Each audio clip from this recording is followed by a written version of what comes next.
That poetry is a musically transcended experience. I live in Eastern Europe, which makes me an Eastern European if viewed from the West, and some sort of a Westernish person when viewed from the East. And the question is, what effects has this got upon my poetry?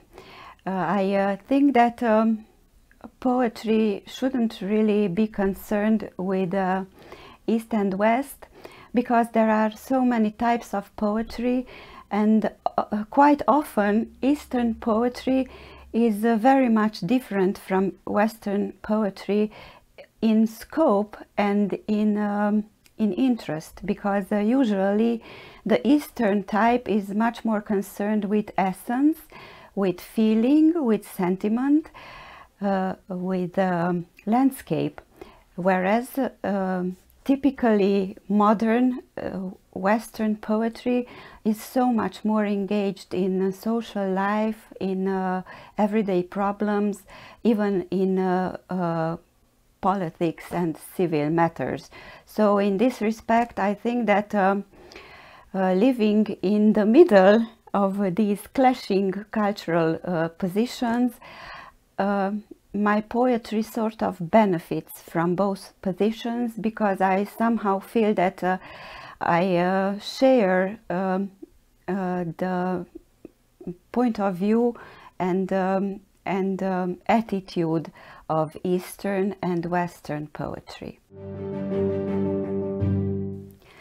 Well, pessimism and poetry, and the supposition that I am a pessimistic poet, even though I don't mind being one, I guess that it is pretty difficult to write good poems when one is excessively happy.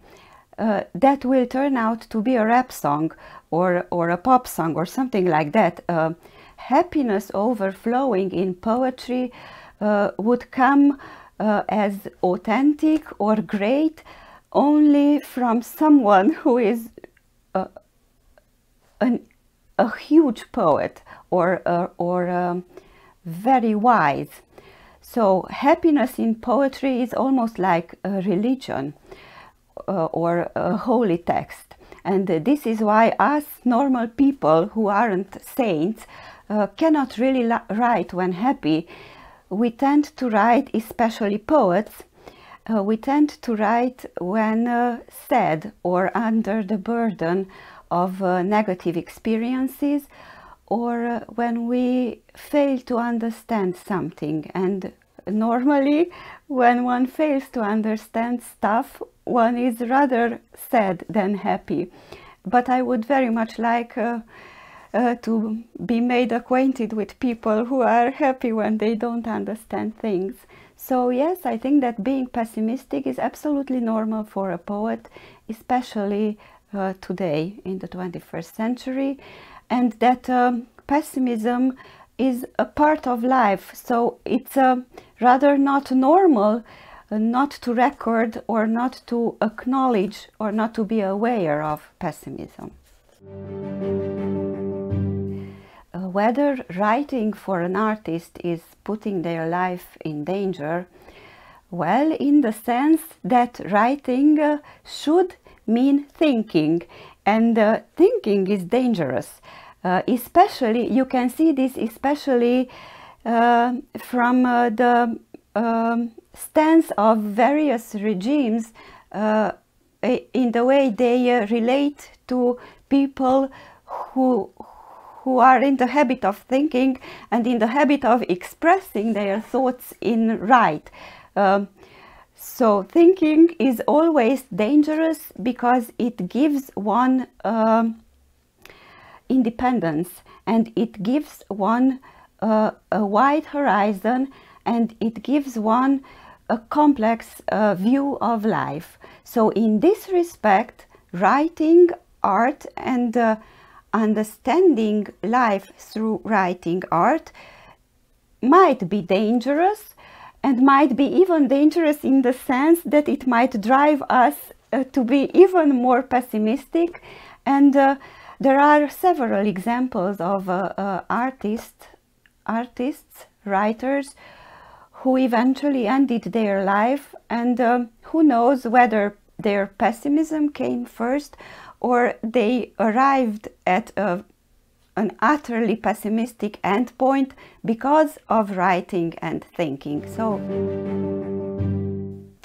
the poet in front of the computer. Honestly, I cannot imagine poetry being made in front of a computer, even though I guess lots of people are writing on their laptops or even on their cell phones or tablets or whatever.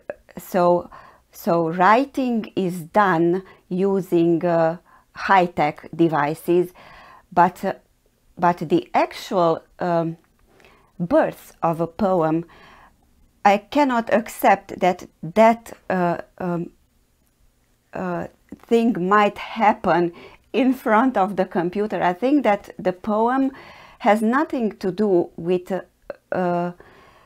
reality when it is born, because it is born in one's imagination, in one's mind, and only the output might happen in front of the computer. I don't believe in poems that come into being directly on a keyboard. I very much doubt that something like that could really be a poem, because a poem should have depth, because depth and versatility should be among the main characteristics of a poetic text. And that means time, that means chewing stuff and experience for a long period of time before it reaches, I would much rather say the paper, but for more evolved individuals, it reaches the screen. So you're not writing the poem when you are physically writing it. You're writing the poem all the time. You are just putting it out on paper or on the screen when you are typing it. So the poet, I would say, has nothing to do with the computer. Only the typing person is linked to technical devices. Whether poetry will change or not under the circumstances of this new high-tech explosion caused by the pandemic, well, thinking about this, you must consider how old poetry is, or what poetry is, and to what an extent has it changed during not only centuries but millennia, because poetry is almost as old as our capacity to express our thoughts as humans and our capacity to make up music as humans, because poetry is thought translated into music ideally. I know that nowadays this is not a very popular view, but nevertheless I sort of represent this line of viewing poetry. So in this respect, I would say that this type of poetry will not much change because of the pandemic. The pandemic might lead to the apparition of new styles of poetry or new genres of lyrical texts, but not in the least to a major change in the genre as such, in whatever we call poetry as a big picture. There is this view that poetry developed as a voice against capitalism in the United States and in Turkey as well, and that poetry should be something directed against capitalism, even though lately we experience that capitalism promotes gender equality and cultural differences.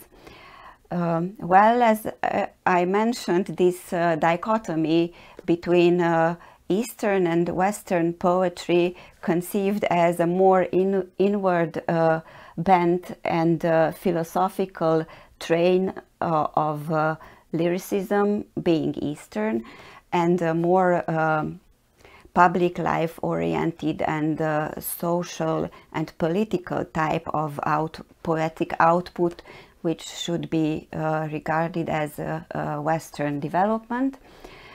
Well, it is normal in this context to have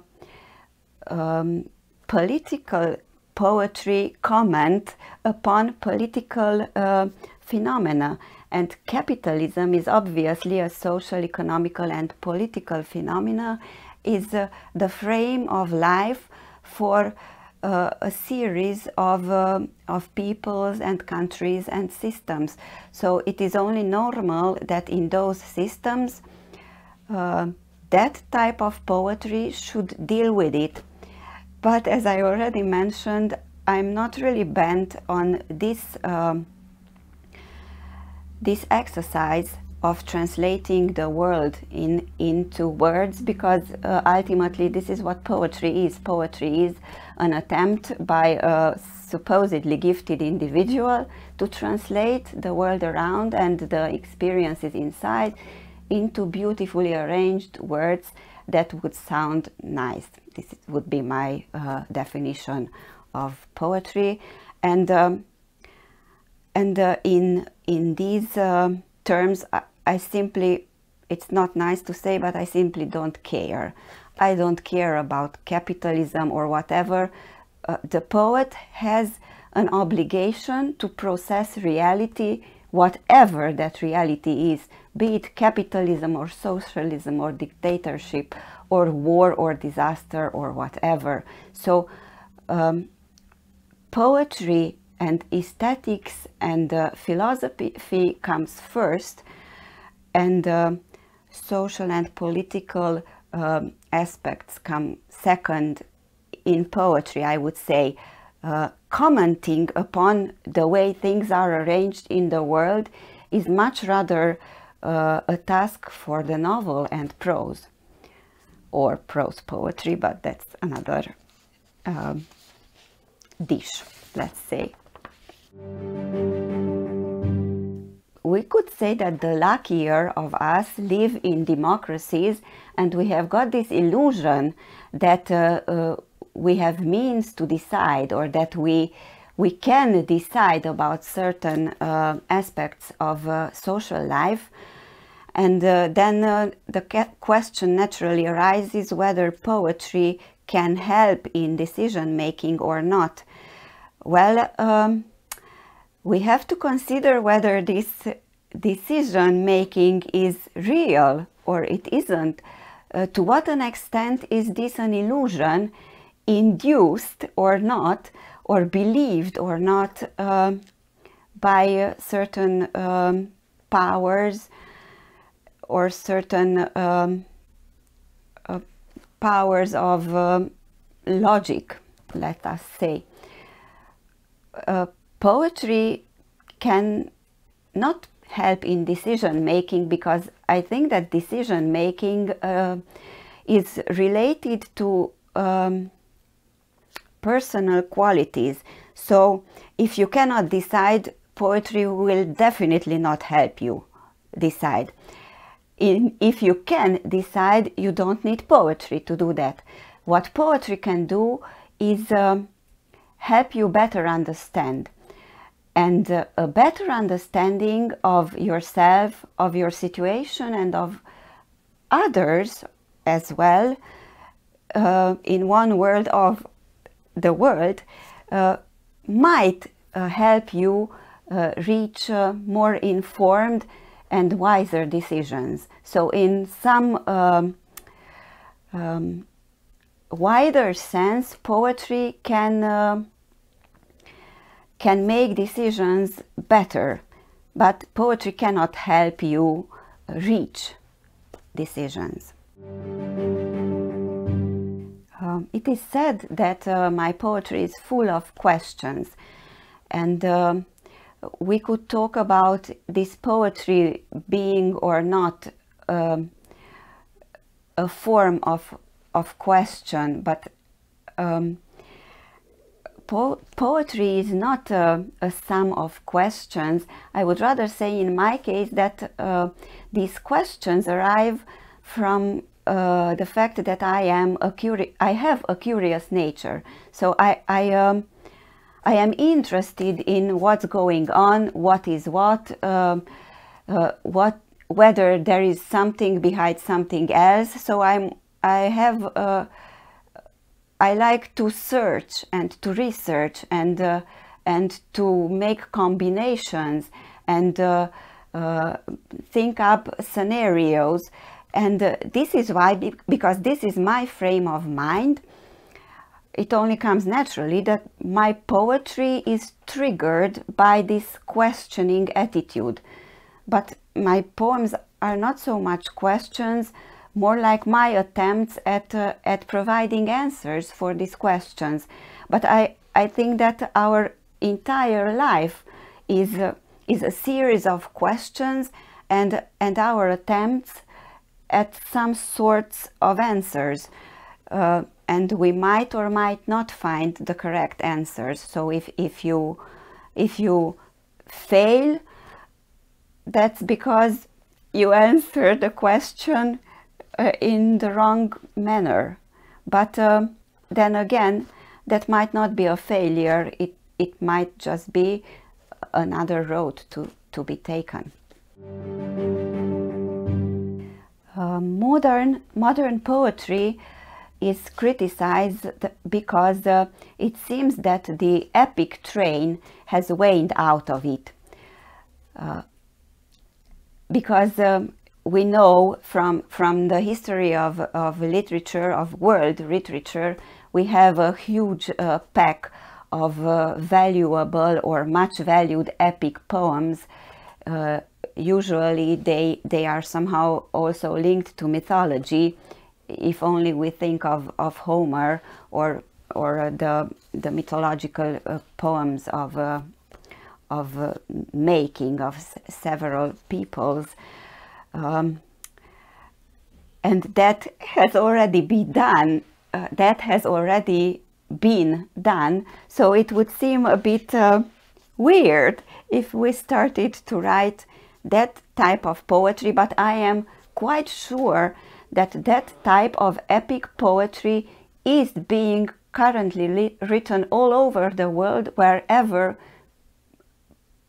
a people is being born, a nation is being born, because this type of huge epic poetry is always related to the birth of a culture or of a nation.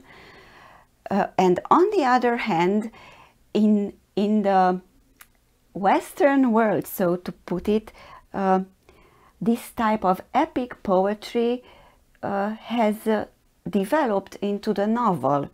So I would rather say that in our culture we shouldn't be looking for epic in poetry, because epic has evolved. So if you want epic poetry, then start reading novels, because that's the epic poetry of today.